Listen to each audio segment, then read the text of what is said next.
La criminalité financière qui englobe notamment le blanchiment d'argent, la corruption, l'évasion fiscale, les fraudes économiques en tout genre, est devenue aujourd'hui un enjeu prioritaire pour nos économies, particulièrement dans nos États en développement.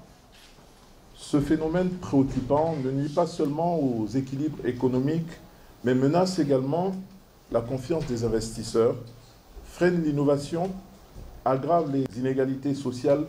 et affaiblit considérablement nos institutions.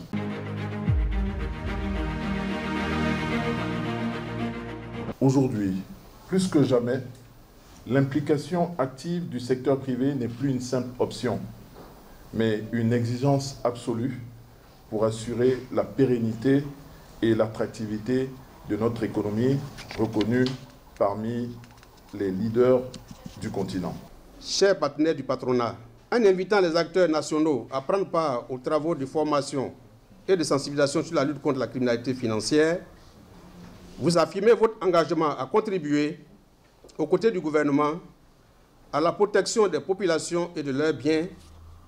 ainsi qu'à l'assainissement de l'environnement économique.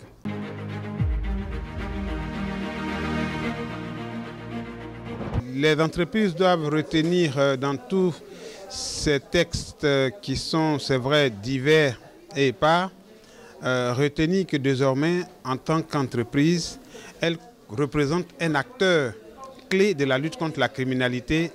financière. Il y a ce qu'on appelle les entreprises assujetties aux obligations de lutte contre la criminalité financière, notamment le blanchiment de capitaux et le financement du terrorisme, et des obligations pèsent sur ces entreprises dans le cadre de la lutte contre cette criminalité. Donc il va falloir que toutes les entreprises, en tout cas celles qui sont concernées, puissent s'imprégner de la loi sur le blanchiment de capitaux et le financement du terrorisme pour savoir ce qu'on attend désormais d'elles et comment elles devraient contribuer à cette lutte. On sait que l'argent concerne tout le monde est intéressé par l'argent. Comme on dit, il sert à beaucoup de choses, mais il peut être aussi source de beaucoup de problématiques, dont la criminalité.